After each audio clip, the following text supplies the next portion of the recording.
বিশ্বনবী সাল্লাল্লাহু আলাইহি ওয়াসাল্লামের কলিজার টুকরা নয়নের পুতুলি ফাতেমা রাদিয়াল্লাহু তাআলা আনহার কথা বলি আমি। হযরতে ফাতেমা রাদিয়াল্লাহু তাআলা আনহার কাছে হযরতে আলী কাররামাল্লাহু ওয়াজহাহু জিহাদের ময়দান থেকে যখন ফিরে এসেছেন বাড়ির দিকে, বাড়িতে এসে বলে, ফাতেমা রে, ও ফাতেমা, আমাকে একটু পানি দিয়ে দাও, প্রচন্ড পিপাসা লেগেছে, আমি পানি খেতে চাই। ফাতেমা রাদিয়াল্লাহু তাআলা আনহা বলেন, ও আমার স্বামী, আমার ঘরের মধ্যে তো এখন পানি নাই, একটু ওয়েট করেন, আমি পানি নিয়ে আসি।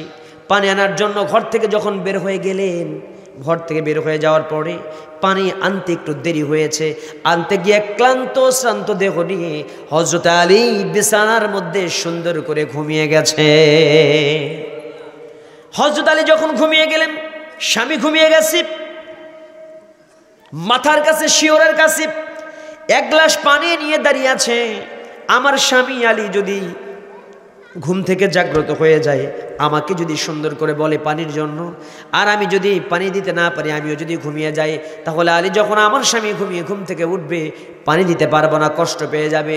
আবার যদি আমি এই মুহূর্তে কাঁচা ঘুমটা ভেঙে ফেলে দেই, আমার স্বামী জিহাদের ময়দান থেকে এসেছে, এই ঘুমটা নষ্ট হয়ে গেলে স্বামীর কষ্ট হবে। এই চিন্তা করে হযরতে আলী রাদিয়াল্লাহু তাআলার জন্য ভালোবাসার আদান প্রদান কেমনে হয়েছে খেয়াল করেন। স্বামীর কি কতটা ভালোবাসতে হবে। একটা গ্লাস নিয়ে সারা রাত ধরে দাঁড়িয়ে আছে ফাতেমা। সকালবেলা যখন আজান হয়ে গেছে, মসজিদে নববীতে আজান হয়ে গেছে, হযরতে আলী সুন্দর করে ঘুম থেকে জেগে গেছেন, বলেন সুবহানাল্লাহ। ঘুম থেকে জাগ্রত হওয়ার পরে হযরত আলী রাদিয়াল্লাহু তাআলা ঘুম থেকে জাগ্রত হয়ে বলে, ফাতেমা রে,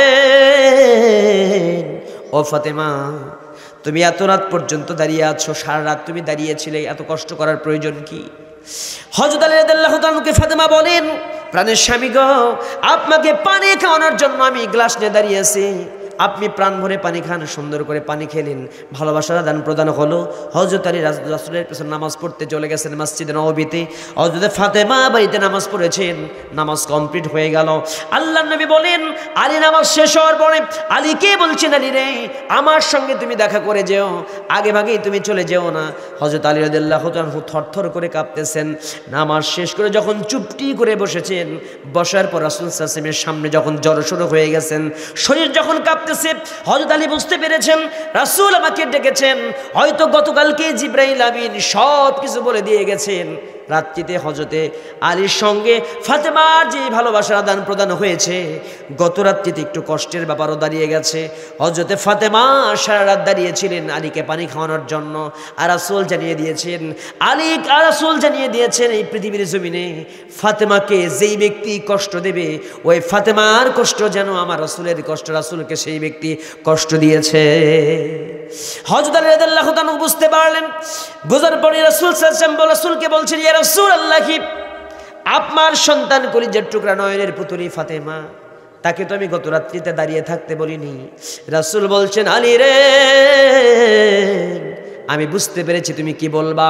গত রাত্রিতে তুমি দাঁড়িয়ে থাকতে পারো নাই, আমি জানি তোমার কোনো দোষ নাই আলী রে, কিন্তু তোমাকে আমি এই ডাকার জন্য, এই জন্য বসিয়েছি, এই কথা বলার জন্য। তুমি কি জানো, গত রাত্রিতে তোমার সঙ্গে আমার সন্তান কলিজার টুকরা যে আলোচনা, যে আচরণ করেছে, ভালোবাসার বিনিময় করেছে, যে সুন্দর ভালোবাসা দেখিয়েছে, এই কারণে আল্লাহর আরশ খুশি হয়ে গেছে। জিবরাইল আমিন আমাকে জানিয়ে দেখেছে, ইয়া রাসূলুল্লাহ, আপনার কলিজার টুকরা নয়নের পুতুলে ফাতেমা গত রাত্রিতে স্বামীর খেদমত করার জন্য আল্লাহ সন্তুষ্ট হয়ে গেছে, আল্লাহর আরশ খুশি হয়ে গেছে।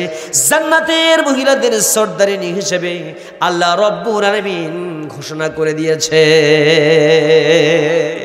স্বামীর খেদমত করলে জান্নাতের সর্দারিনী হওয়া যায়। সুবহানাল্লাহ কয় না? আমাদের এলাকার মায়েদের স্বামীর খেদমত করার দরকার আছে না নাই? আছে। আবার স্বামীর খেদমত না করে যদি একটু উল্টে পাল্টা কাজ করে, তাহলে কেমন অবস্থা হয়, সেটাও কিন্তু ফাতেমা থেকে আমরা শিক্ষা নিতে পারি। হযরত ফাতেমা রাদিয়াল্লাহু তাআলা আনহা কি করেছেন জানেন? স্বামী স্ত্রীর ভিতরে দ্বন্দ্ব লাগে, দেখবেন এটা দাও ওটা দাও, বিভিন্ন কথা বলে না, স্বামী আমার এটা দাও ওটা দাও, বিভিন্ন দ্বন্দ্ব লেগে যায়। তো দ্বন্দ্ব লাগার একটা পর্যায়ে ফাতেমা রাদিয়াল্লাহু তাআলা আনহার সঙ্গে দ্বন্দ্ব লাগছে হযরত আলীর দ্বন্দ্ব লাগার কারণে আলী একদিকে ঘুমিয়েছে, ফাতেমা রাদিয়াল্লাহু তাআলা আনহা একদিকে ঘুমিয়েছেন, মাঝখানে ফাঁকা। আপনারা সবাই জানেন কয় জায়গায় ফাঁকা রাখতে নাই? নামাজের কাতারে, মাহফিলের ময়দানে, আর তৃতীয় নাম্বার স্বামী স্ত্রীর মাঝখানে। কারণ সে জায়গায় কে আসবে? শয়তান আছে, কথা কয় না কেন? শয়তান অস্ত্র দেবে, কুমন্ত্রণা দেবে। হযরত আলী একদিকে, ফাতেমা আরেকদিকে। এই অবস্থা যখন হয়ে গেছে, রাসূল হযরত আলী রাদিয়াল্লাহু তাআলা আনহা, হযরত আলী রাদিয়াল্লাহু তাআলা আনহু সকালবেলা ঘুম থেকে ওঠার আগেই ফাতেমা জেগে গেছে। সুবহানাল্লাহ কয় না?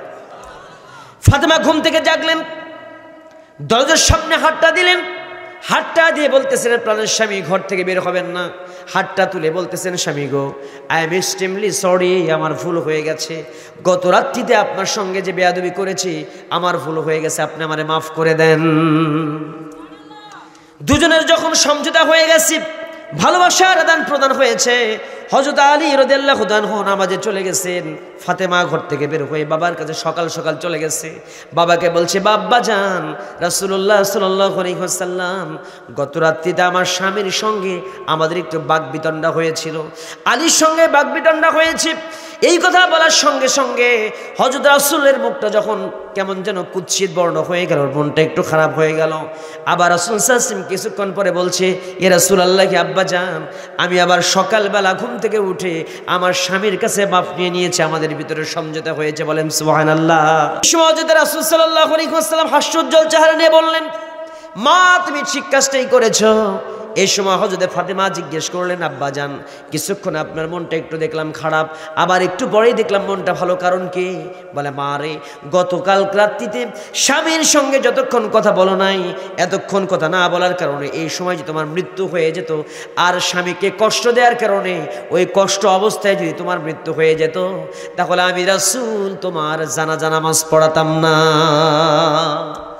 কারণ পৃথিবীর জমিনে কোনো মহিলা যদি নামাজ পড়ে, রোজা করে, সব ভালো কাজ করলো, কিন্তু স্বামীকে সন্তুষ্ট করতে পারলো না, স্বামীর সঙ্গে কথা কাটাকাটি করে স্বামীর মন সন্তুষ্টি করতে পারে নাই, ওই মহিলার জন্য জান্নাতে যাওয়া সহজ হবে না, ওই মহিলার জান্নাতে যাওয়া কঠিন হয়ে যাবে। কথা বলেন ঠিক কিনা?